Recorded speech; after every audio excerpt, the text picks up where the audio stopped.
A continuación, Noticiero Telesucesos. Clasificación A. Apto para todo público. Un noticiero pensado para usted porque se lo merece. Nos acercamos a la realidad desde diferentes perspectivas. Noticiero Telesucesos. Primera parte del Noticiero Telesucesos con las noticias más importantes del día. Bienvenidos a su Noticiero Telesucesos. Este espacio informativo llega gracias a Preescolar El Parque. Estamos seguros de ser únicos por haber creado un lugar especial en que las fantasías de los niños se hacen realidad y haber desarrollado un lugar excepcional para crecer, aprender y ser felices. Con orgullo tenemos la certeza de que somos el centro de desarrollo infantil más avanzado de la ciudad. Comuníquese al 099 73 72 081.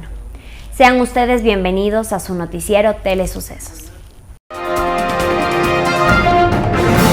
Un día como hoy. Cuenta un poema que un hombre de aspecto enfermizo visitó al médico para buscar alivio a sus males y para escapar de su profunda depresión. Entonces el médico le sugirió viajar, pero el paciente le dijo que ya había viajado en demasía. El médico le sugirió lecturas y el hombre respondió que toda su vida había leído. Buscando soluciones, el médico le propuso el amor de una mujer y la respuesta fue que era inmensamente amado. Y así le sugirió de todo a este hombre que todo lo tenía: títulos de noble, riquezas, fama, amor, respeto. Y al no hallar solución, al final le pidió que fuera a ver al más grande actor de todos los tiempos, al hombre de la gracia artística, del asombroso encanto. Cuenta ese poema que el médico le sugirió ir a ver a Garrick, el gran actor de Inglaterra, y el final se resuelve cuando el paciente le pide al médico que le cambie la receta porque él es el mismo Garrick. Más que un personaje de poema, David Garrick fue el más grande actor de Inglaterra y uno de los más reconocidos en todos los tiempos. Garrick fue el artista de talento y de cultura universal, de grandes poderes dramáticos, de bella voz y el maravilloso sentido de la mímica. Y no solo fue destacado actor, sino escritor de algunas obras, y tiene el mérito de haber rescatado a William Shakespeare cuando era amenazado por el olvido. David Garrick, un día como hoy, 20 de enero de 1779, abandonó el gran teatro del planeta Tierra y nos dejó la huella de su talento y de su gran actuación en su paso por la vida.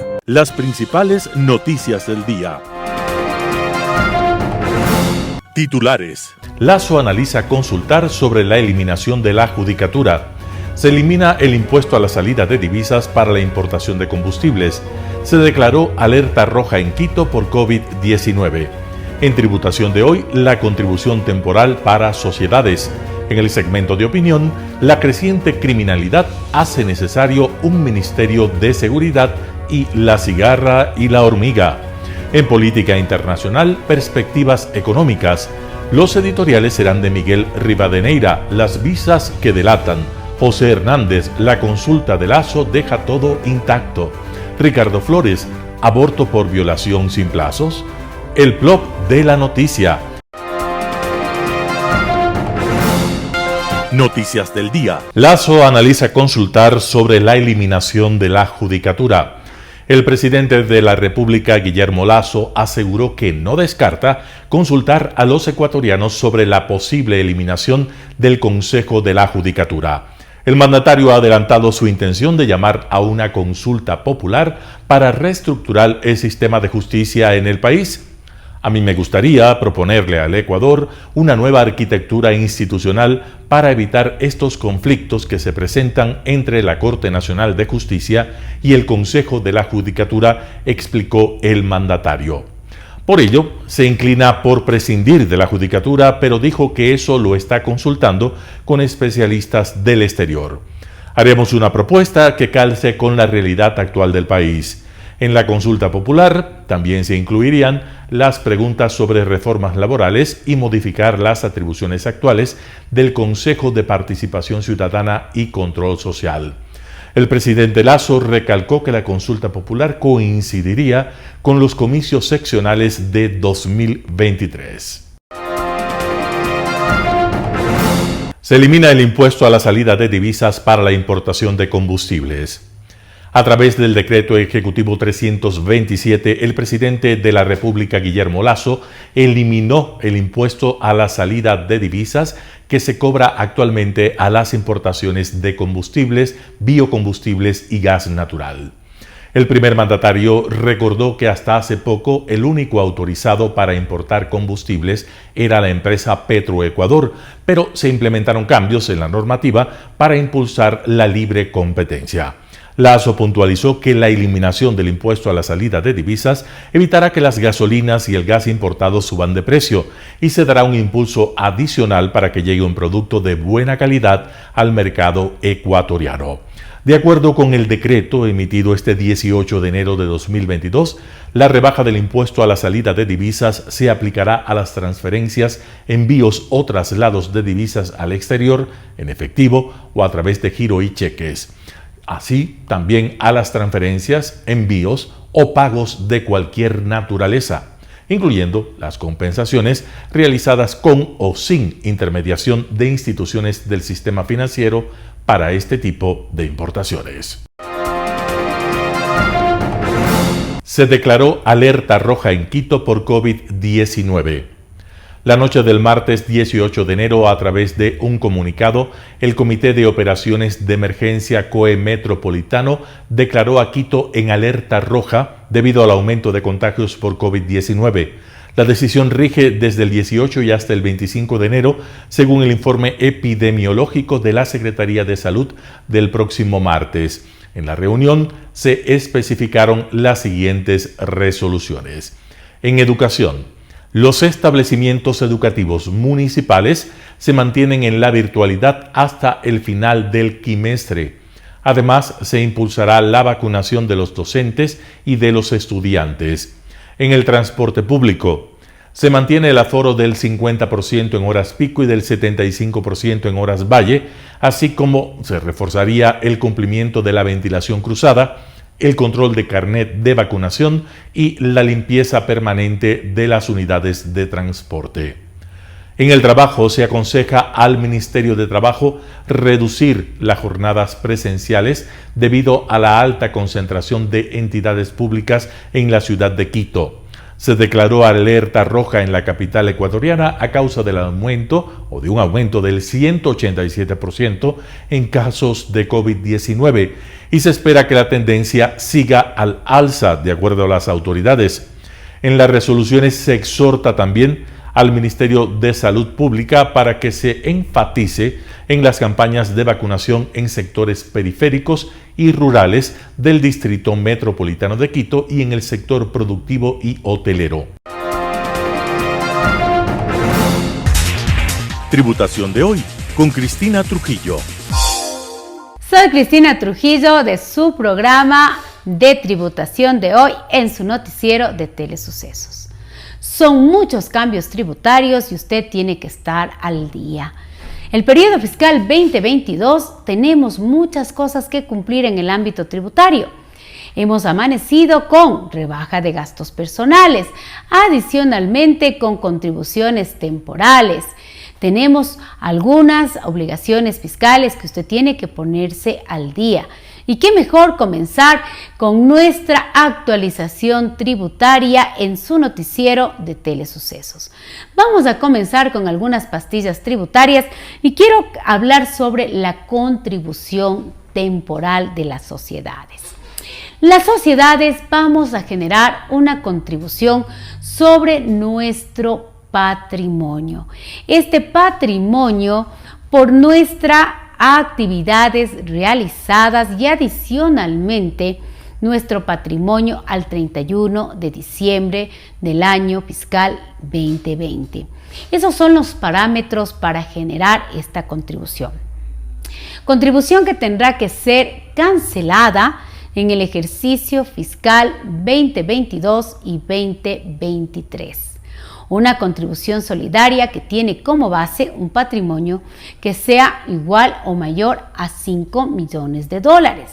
Un patrimonio que es la base referencial para que las sociedades tengamos que generar esta obligación de carácter temporal. contribuyendo para la generación productiva de nuestro país. Esta contribución temporal puede ser cancelada hasta el 31 de marzo de este ejercicio fiscal 2022 y 2023. Es importante que cada una de las sociedades tomemos como referencia adecuadamente el concepto del patrimonio total del ejercicio fiscal 2020. Me han preguntado si es que podemos realizarlo a través del concepto de facilidades de pago por el tema de nuestra liquidez. La norma tributaria pues dice que sí, podemos realizar pues un pago de hasta 6 meses y que obviamente se cumpla pues lo que se especifica en este marco regulatorio y que nos permite que no demos ese pago inicial que se establece en el artículo 152 del Código Tributario. De alguna manera esto pues ayuda a que de una forma fácil y pensando en la liquidez de las sociedades se pueda cumplir un concepto mucho más adecuado de un pago en cuotas. Sí, hay facilidades de pago, pero sin esa cuota de enganche, como yo digo, que se establece en el Código Tributario. También es importante que usted sepa que se va a pagar en este formulario 126 para este tipo de obligaciones temporales que se ha establecido ya dentro de las formalidades establecidas por la Autoridad de Control Tributario. Se está mirando desde el punto de vista de la contabilidad si esta es una obligación que tendría que reflejarse dentro de nuestra contabilidad del ejercicio fiscal 2021 por el tema del concepto de una obligación de carácter financiero. Desde el punto de vista de la normativa tributaria, cabe recalcar que constituye un gasto no deducible y que no genera crédito tributario. Repito, el pago de esta contribución temporal sobre el patrimonio está claramente definido dentro de la normativa que es un gasto no deducible. Los gastos no deducibles no se pueden restar de la base imponible del impuesto a la renta y también no genera crédito tributario. Desde el punto de vista financiero es importante considerar todo lo que establecen las normas internacionales de información financiera. Ya eso es un aspecto de la contabilidad financiera del marco regulatorio relacionado con las bases de presentación contable. Desde el ámbito tributario, pues hemos ya de mirar cómo se va generando el tema, pues que se encuentra claro como un gasto no deducible y no generador de crédito tributario. ¿Cuánto es la tarifa de esta contribución? Es el 0,8%. Y además, algo que es importante, que ya se ha ratificado con el Servicio de Rentas Internas, no es un pago progresivo, es el 0,8% de los patrimonios iguales o mayores a $5 millones. Esto es importante que usted me escuche, no es una tabla progresiva, se aplica de manera literal como establece la ley. Esto es importante y que se ha ratificado incluso de las diferentes conversaciones que se ha tenido con el Departamento Técnico y Legal de la Autoridad de Control Tributario. Son muchas las reformas importantes que se han hecho en nuestra ley de régimen tributario con esta ley de carácter orgánico por la COVID-19 y que obviamente han reformado a la ley tributaria. Una de estas es la creación de estas contribuciones temporales, tanto de las sociedades como de las personas naturales. El día de hoy hemos hablado la contribución que tienen que hacer las sociedades sobre su patrimonio y como base de cálculo es el patrimonio establecido al 31 de diciembre del ejercicio fiscal 2020. Recuerde todo lo que usted tiene que cumplir a partir de este ejercicio fiscal 2022. El estar capacitados, el conocer la ley tributaria, todo lo que se ha reformado. Estamos con nuevos regímenes simplificados, por ejemplo, el régimen de emprendedores y negocios populares, que será el nuevo tema que desde la próxima semana iremos conociendo con usted, un régimen muy importante, innovador en muchos temas, el tema también de gastos personales. Bueno, tenemos muchísimo que conversar y como siempre para mí es un gusto estar con usted en el noticiero de Telesucesos. Soy Cristina Trujillo de su programa Tributación de Hoy. Nos volveremos a ver. Un panorama de noticias para su estatura intelectual.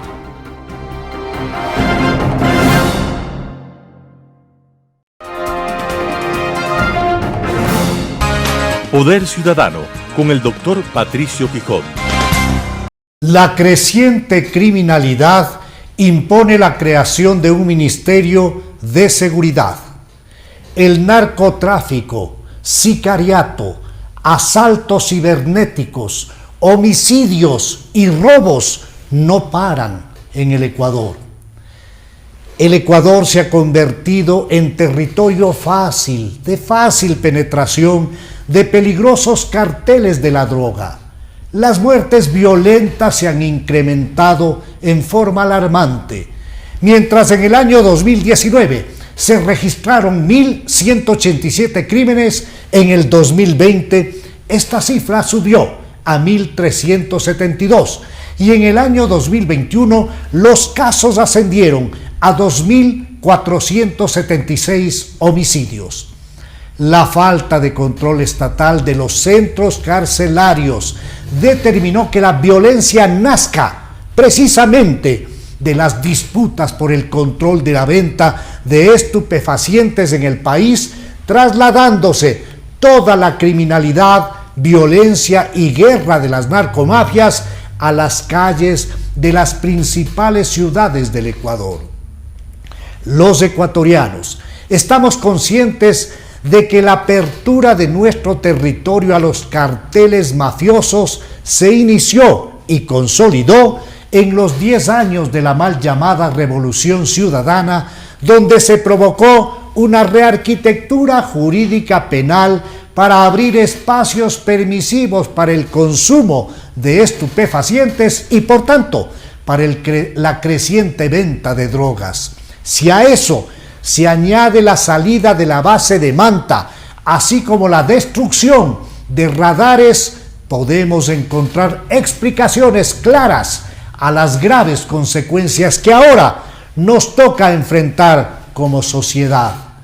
La vecindad con países productores de cocaína como son Colombia y Perú es la principal vulnerabilidad de nuestro pequeño país dolarizado y con una clase política manchada de corrupción. Nuestro Ecuador hace rato dejó de ser la soñada isla de la paz para convertirse en territorio de fácil penetración y desarrollo de narcomafias internacionales que llegaron incluso a tener relaciones directas con altos funcionarios de Estado. Basta recordar el bochornoso incidente de la valija diplomática para establecer que existían vasos comunicantes directos con ese gobierno. Según datos del Ministerio de Gobierno, las provincias de Guayas, Pichincha, Esmeraldas, El Oro, Los Ríos y Manabí son los territorios de mayor afectación en materia de criminalidad. Para nadie es desconocido que existen elementos estructurales determinantes para el crecimiento de la violencia criminal en el Ecuador, y estos tienen directa relación con la pobreza, la falta de empleo y trabajo, y en suma, la injusticia social. La concordia y la armonía colectiva son indispensables para el desarrollo de nuestro país.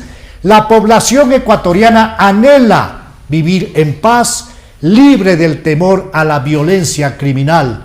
Para lograrlo, se hace inaplazable la consecución del pleno empleo, que debe constituir una de las metas más importantes de la política económica y social del gobierno del presidente Guillermo Lasso Mendoza, quien deberá acelerar la reforma laboral para abrir espacios que actualmente están negados por leyes caducas que únicamente privilegian la seguridad laboral de una minoría, de una minoritaria población que sí tiene trabajo, mientras un 70% de esa población no lo tiene.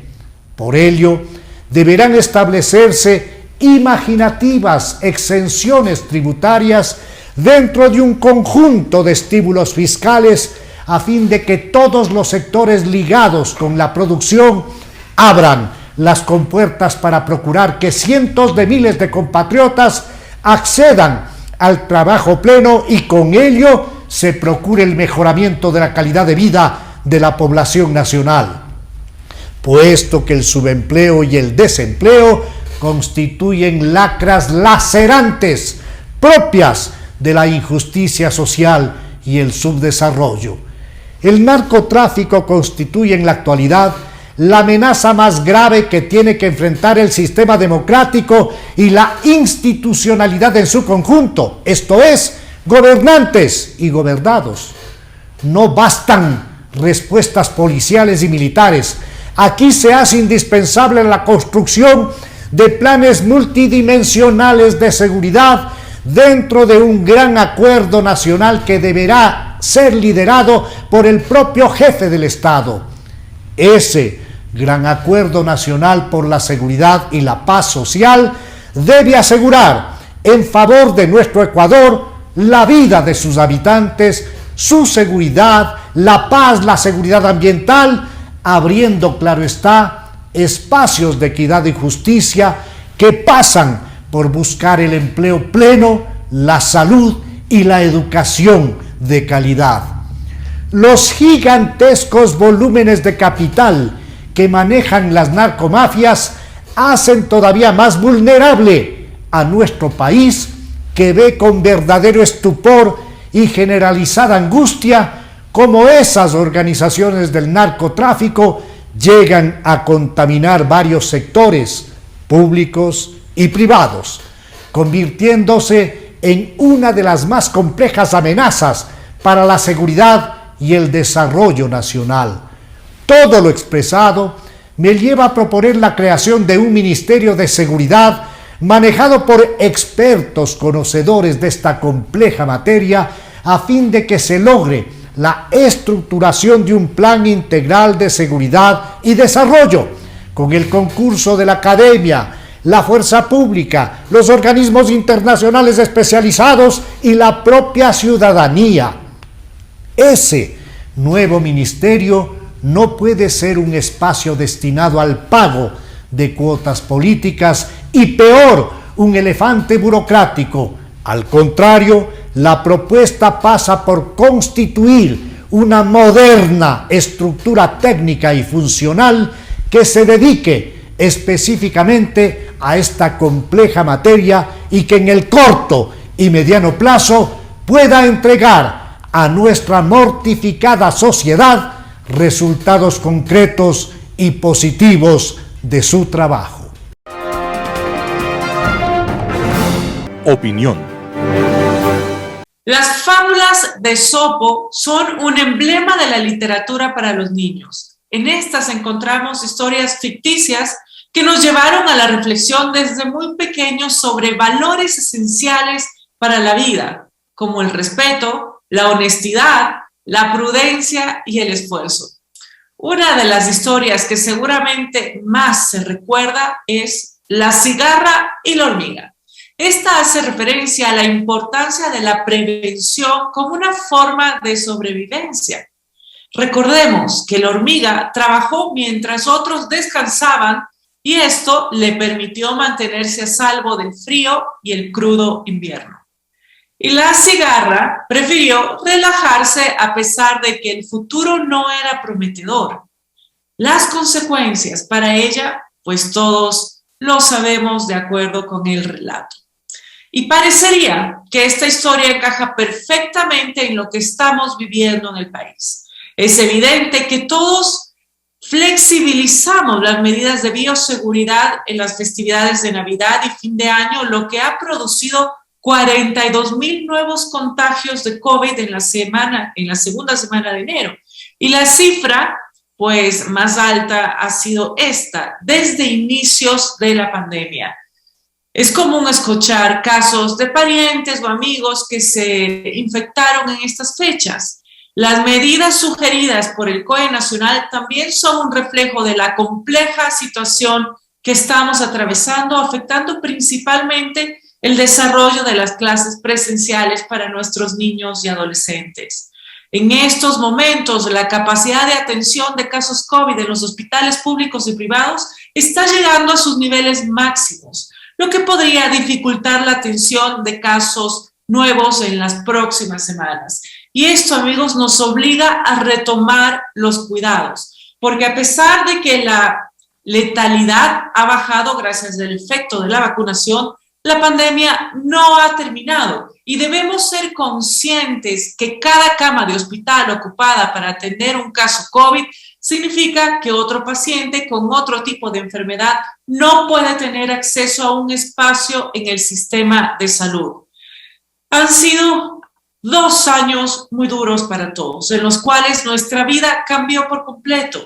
Perdimos seres queridos y no hemos podido disfrutar a plenitud nuestras vidas, pero tengamos en cuenta que cada vez falta menos para poder abrazarnos nuevamente, reunirnos y retomar nuestras vidas con normalidad. Hasta eso, amigos, no olvidemos 3 cosas: vacunarnos, usar mascarilla y cumplir con los protocolos de bioseguridad. Siempre seamos como la hormiga y nunca como la cigarra. Muchas gracias. Global Hoy con Alan Carney. El año 2022 se inicia con señales equívocas y hasta contradictorias en el plano económico. Indudablemente que ha sido muy afectado por el impacto de las convulsiones políticas y hasta militares que han resurgido con fuerza desde los últimos meses del año pasado. Los augurios de una rápida recuperación y expansión de la economía mundial para el pasado año fueron excesivamente optimistas y totalmente dispares.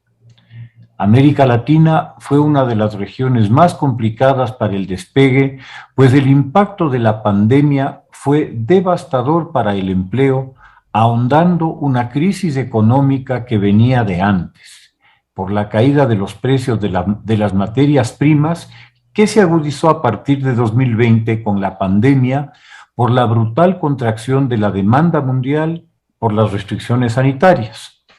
Se reveló con crudeza la escasísima capacidad de reacción de los estados en el ámbito de la salubridad pública, reflejo de una ineficiencia estatal generalizada, acompañada hasta en medio de la tragedia de una corrupción que permeó todas las instancias, desde la entrega de los cadáveres a sus seres queridos hasta la compra de las fundas para los cuerpos, pasando por los equipos de protección para médicos, paramédicos y personal de salud en general. Sin duda, hubo excepciones, como es el caso de Chile, Uruguay o Costa Rica, que manejaron de manera eficiente la crisis sanitaria, gestionando con oportunidad y buen criterio la obtención de insumos médicos y especialmente vacunas. Cabe reflexionar que lo ocurrido en los 3 países no es casualidad. Se trata de las democracias más sólidas e institucionalizadas de la región que, a pesar de vaivenes políticos, han logrado mantener en el tiempo unas líneas de acción permanentes como políticas de Estado de largo plazo, y además un compromiso de respeto a las funciones democráticas dentro del marco de la ley. El resto de la región no tuvo esa suerte y los resultados están a la vista. Las sociedades han perdido la ya de por sí muy escasa confianza en las clases políticas y se observa un generalizado descenso en la valoración de la democracia como modelo político. Importantes capas de la población ven con indiferencia la desaparición del principio de legalidad como factor indispensable de convivencia y cada día más, hasta con esperanza, la aparición del hombre fuerte, del Mesías providencial que venga a resolver mágicamente todos los problemas y los dramas del día a día. El impacto económico en Latinoamérica fue tan severo justamente por las causas que habían dado lugar a su éxito anterior, esto es, el haberse convertido o reconvertido para la economía global y particularmente para China en productores y exportadores de materias primas, en especial minerales, hidrocarburos y alimentos. Cuando la demanda de estas materias primas descendió o cayó por la pandemia o por otras razones, el impacto en la región fue devastador. Al parecer, la nueva cepa del COVID, la cepa Omicron, podría significar una relativamente rápida desaparición de la pandemia al disminuir sus riesgos y transformarse en una más de las afecciones endémicas que conocemos y con las que convivimos desde siempre. Esta circunstancia debería poder relanzar la economía global y reactivar la demanda represada de justamente esas materias primas. Los precios del petróleo se han mantenido fluctuantes como siempre, pero de manera general al alza. El ataque último de los rebeldes hutíes apoyados por Irán a los depósitos de crudo en Abu Dhabi, ante las incertidumbres que generan para una región del mundo a la vez tan volátil y tan importante desde el punto de vista energético, han logrado que el crudo se cotice a $87 el barril, el precio más alto desde 2017. Prácticamente todos los analistas han señalado que un barril de $100 estaría muy dentro de lo posible en el corto plazo. Ya se ha podido ver cómo ha impactado a la población y economía europea la brutal subida del precio del gas, esencial para la generación eléctrica, justamente durante los meses del invierno boreal.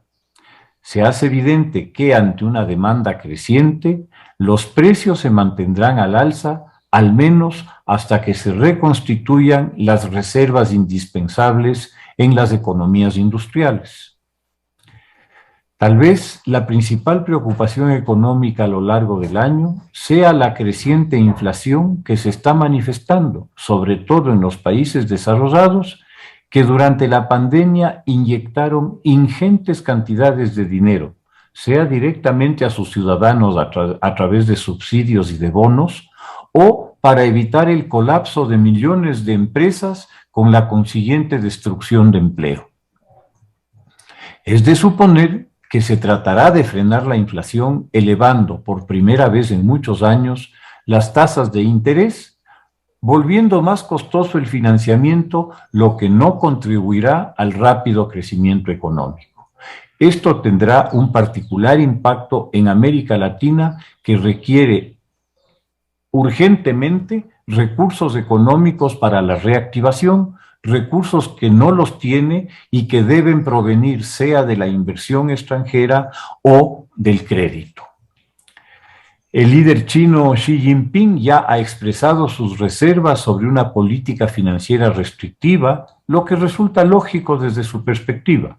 A él le interesa que China siga exportando al máximo, para lo que necesita tasas bajas y que haya flujos de capital sostenidos. Paradójicamente, con relación a América Latina al menos, China cerró todos los créditos de gobierno a gobierno desde 2017, presumiblemente por sus dificultades de cobro a Venezuela, pues el colateral fijado en barriles de petróleo para su pago, gracias a la absoluta incompetencia del régimen de Maduro, determinó que la producción caiga de 3.2 millones de barriles diarios a menos de 700,000. Hoy, China presta a empresas chinas para proyectos de infraestructura de su interés para la explotación, transporte y embarque de las materias primas que la China requiere. El colateral son los propios proyectos que quedan bajo control de las empresas chinas, es decir, del gobierno chino en última instancia. Finalmente, será indispensable resolver el problema de la disrupción de las cadenas de abastecimiento de partes y piezas, en especial electrónicos, que están generando cuellos de botella y paralizaciones costosas en las líneas de producción industrial en todo el mundo. El grave error cometido por el mundo occidental con la indiscriminada deslocación de sus capacidades productivas propias y su instalación por razones salariales en países con mano de obra barata, principalmente en China, les pasa hoy una dolorosa factura de dependencia estratégica, desde insumos de salud a microchips y tierras raras, mercados que China controla abrumadoramente. La factura de la pérdida de empleo y de la desmoralización de sus ciudadanos, en Estados Unidos al menos, se la está pagando desde hace rato y es la fuente de la más seria amenaza a su democracia, en la figura del demagogo, del caudillo, del dictador. La creciente sombra de una nueva carrera armamentística y de posibles conflictos en Ucrania y Taiwán tampoco prometen ayudar en esa recuperación económica.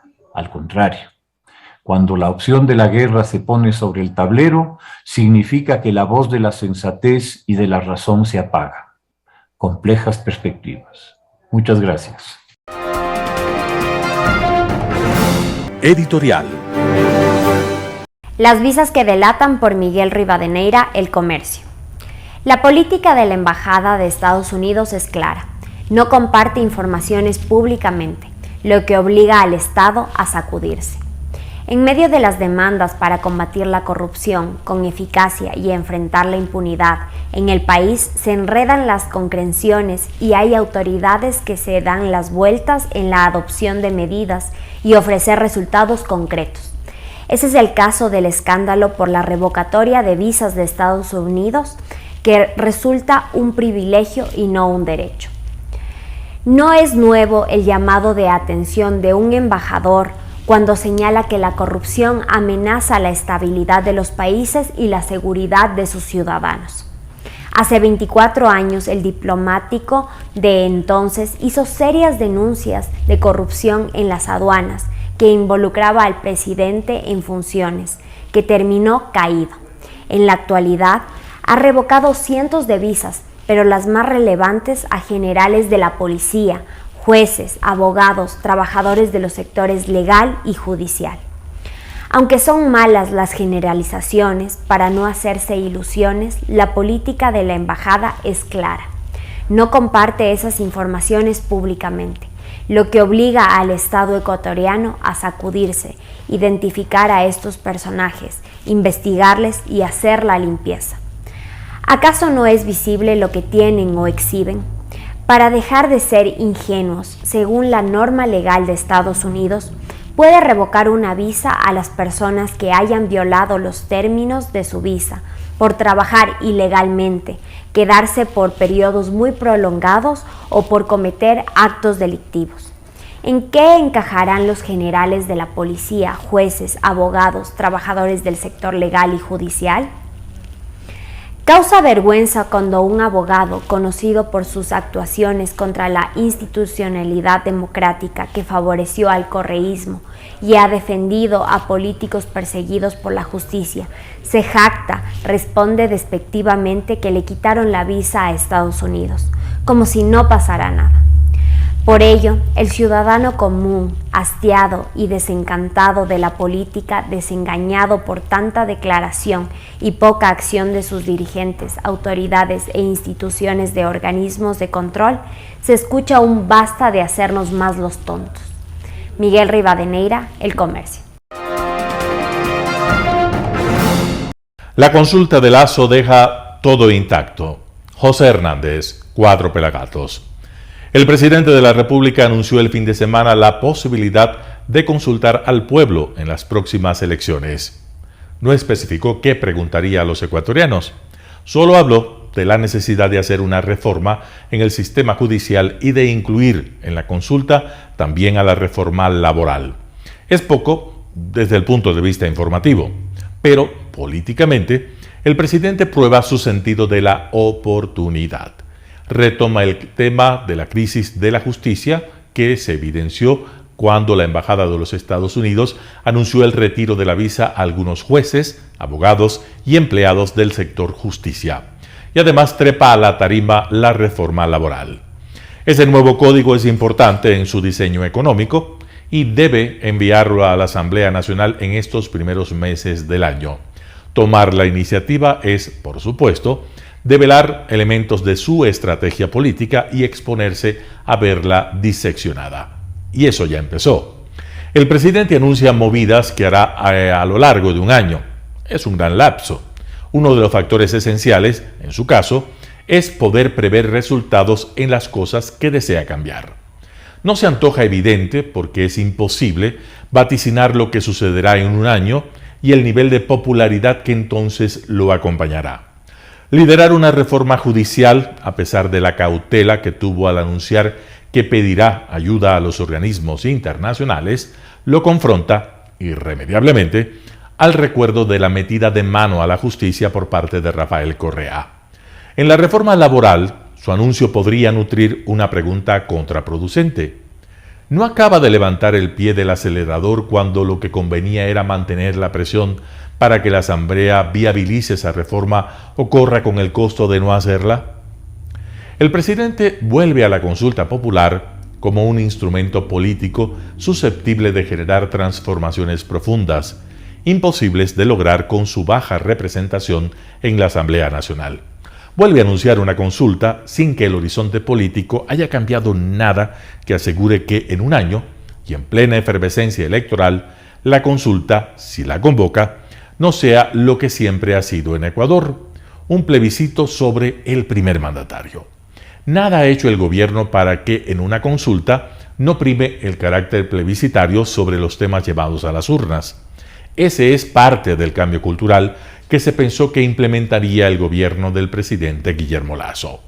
Porque hay temas de transición hacia una nueva era que la Asamblea, por miopía, cobardía o defensa del statu quo, no emprenderá.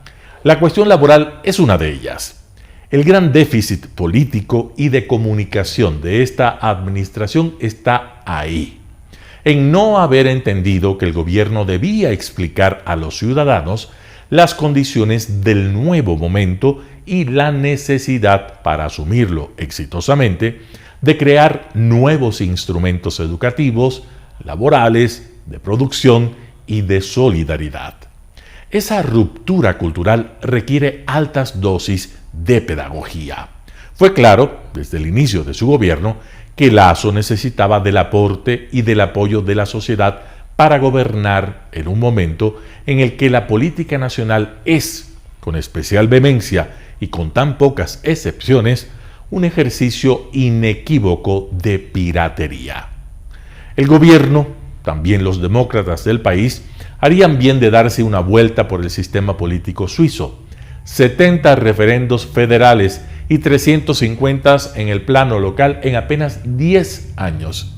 Una sociedad que opina y decide, que obliga a los políticos a acordar para que las leyes que votan sean aprobadas en las urnas y que entiende que los resultados de las consultas, cuando versan sobre temas fundamentales, son inciertos, pero que también entiende que lo que hace la sociedad, la misma sociedad puede deshacerlo y que cuando zanja con su voto en un asunto, sus opositores dejan de cuestionarlo. En Suiza, ningún gobierno se cae cuando pierde una consulta. Ecuador sigue empeñado en bailar en la misma baldosa. Y el presidente Lasso no ha encontrado todavía el mecanismo para romper ese inmovilismo que produce la descomposición social, política e institucional que se observa en el país. El anuncio de la consulta popular en ese sentido deja intacto el tablero político y sobre todo el momento político. José Hernández, 4 Pelagatos. ¿Aborto por violación sin plazos? Artículo de Ricardo Flores, publicado en el portal digital Cuatro Pelagatos. La Comisión de Justicia de la Asamblea Nacional aprobó el texto del artículo 19 del proyecto de ley orgánica para garantizar el derecho a la interrupción voluntaria del embarazo en caso de violación. En él se establece que las mujeres mayores de 18 años víctimas de violación podrán solicitar la interrupción del embarazo hasta la semana 28 y las niñas y adolescentes menores de 18 años lo podrán hacer en cualquier momento de la gestación sin límite temporal. Como antecedente, el 28 de abril del 2021, la Corte Constitucional declaró la inconstitucionalidad por el fondo del artículo 150, número 2 del Código Orgánico Integral Penal en la frase «en una mujer que padezca discapacidad mental», y en consecuencia estableció que el aborto por violación no era punible en ningún caso. En su fallo, la Corte Constitucional dejó claro que la protección de la vida desde la concepción es gradual e incremental según el desarrollo del nasciturus, por lo que la interrupción voluntaria del embarazo en casos de violación incluye la necesidad de fijación de un tiempo máximo de gestación permitido, disposición que ha sido obviada por la Comisión de Justicia de la Asamblea Nacional. Los defensores del texto propuesto por la Comisión de Justicia señalan que las causales de aborto no punible previstas en el Código Orgánico Integral Penal no incluyen plazos y en consecuencia, al tratarse de un supuesto específico, como es el caso del aborto por violación, no se deben incluir límites temporales, ya que no corresponde al derecho penal hacer la valoración respectiva, sino a los profesionales de la salud. Ellos tienen que decidir y valorar cómo interrumpir el embarazo en caso de violación, sobre todo en menores de edad, cuya vida puede estar en riesgo mientras más avanza el embarazo. Adicionalmente indican que, debido a la realidad que viven muchas mujeres, es muy difícil, sobre todo para las menores de 18 años, detectar su embarazo hasta que éste se encuentra muy avanzado, por lo que imponer límites temporales, especialmente unos muy cortos, haría inaplicable el acceso de estas mujeres a la interrupción de su embarazo. Estos argumentos pierden fuerza cuando se procede a un análisis más exhaustivo del tema. La legislación no tipifica como delito el aborto cuando se practica para evitar un peligro para la vida o salud de la mujer embarazada, por lo que si la vida de la mujer, adolescente o niña, corre peligro durante la gestación, esta puede ser interrumpida en cualquier momento sin que eso sea considerado como un delito, independientemente de si la gestación fue producto de una violación o no.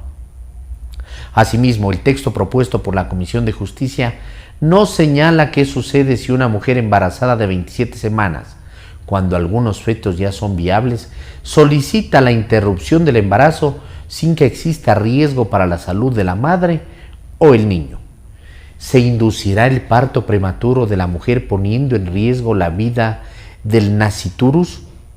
¿Cuál es el destino del recién nacido en caso de que se interrumpa el embarazo en los últimos meses de gestación? Las preguntas anteriores no pueden quedar sin respuesta. Las legislaciones en general, salvo casos muy puntuales, establecen plazos para que las mujeres puedan ejercer su derecho de interrumpir el embarazo. En los casos de violación, principalmente cuando se trata de menores de edad, estos plazos pueden ser más amplios para garantizar y proteger sus derechos. Pero no establecer plazos o imponer sumamente amplios supone una contradicción con principios éticos y es un claro desacato al fallo de la Corte Constitucional. Habrá que esperar si el Pleno de la Asamblea Nacional corrige el entuerto provocado por la Comisión de Justicia y establece unos límites razonables para interrumpir el embarazo. En general, todos los derechos tienen límites, más aún en este caso en el que se trata de la vida de un niño que está por nacer, por lo que, aún reconociendo el derecho que tienen las mujeres a interrumpir el embarazo en caso de violación, resulta imposible apoyar el texto propuesto por la Comisión de Justicia tal como ha sido aprobado. Artículo de Ricardo Flores, publicado en el portal digital Cuatro Pelagatos.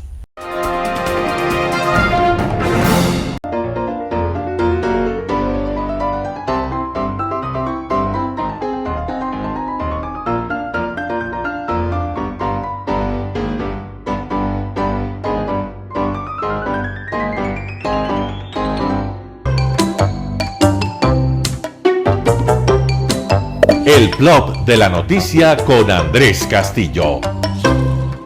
Jueves 20 de enero del 2022. Hola, soy Andrés Castillo Maldonado y esto es el Plop de la noticia. Quito en alerta roja.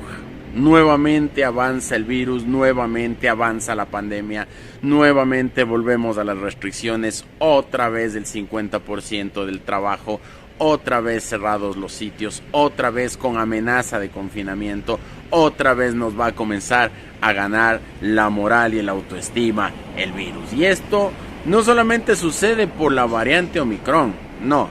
Tampoco digamos que porque en las fiestas de Quito la gente se excedió, porque ya de las fiestas de Quito han pasado un mes y un poco más y el virus se demora en incubar apenas 4 o 5 días. El tema es que le hemos perdido ya el respeto al virus.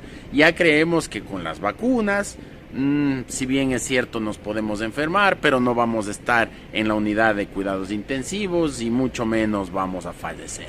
Sí, quizás ese puede ser un argumento, pero mientras esta amenaza no concluya, debemos seguirnos cuidando. Distanciamiento social, lavado de manos y, sobre todo, mascarilla. Póngase la mascarilla, póngasela bien, póngasela cubriendo nariz y boca. No aquí, no acá. Póngase la mascarilla cubriendo nariz y boca. Esa es la única forma a través de la cual vamos a poder combatir el contagio, no el virus. El virus llegó para quedarse. Esto no se va a terminar nunca más. Más bien, lo que podemos hacer es que baje la curva de contagios, que baje la curva de gente que esté en las unidades de cuidados intensivos y aprendamos a vivir con el virus. Pero si es que usted sigue creyendo que aquí no pasa nada, si es que usted sigue creyendo que la vacunación forma parte de la soberanía del cuerpo, estamos muy equivocados. Más importante ha sido llevar a cabo un debate en torno a si Djokovic tenía o no que vacunarse para entrar a Australia y no nos preocupamos por lo que sucede en nuestra ciudad. El virus sigue, la enfermedad llegó para quedarse. Cuídese, cuide a los suyos, cuide a sus hijos, cuide a sus viejos. Esto fue el Plop de la noticia. Soy Andrés Castillo Maldonado. Hasta mañana. Chao. Gracias por sintonizar el noticiero Telesucesos. Este espacio informativo llegó gracias a Preescolar El Parque. Estamos seguros de ser únicos por haber creado un lugar especial en que las fantasías de los niños se hacen realidad y haber desarrollado un lugar excepcional para crecer, aprender y ser felices. Con orgullo tenemos la certeza de que somos el centro de desarrollo infantil más avanzado de la ciudad. Comuníquese al 099 73 72 081. Síganos en nuestras redes sociales: Facebook Telesucesos Quito, Instagram @telesucesos_, Twitter @telesucesos29, YouTube Telesucesos HD y en nuestra página web www.telesucesos.net. Hasta mañana. Lo mejor de la mañana informando para usted. Noticiero Telesucesos.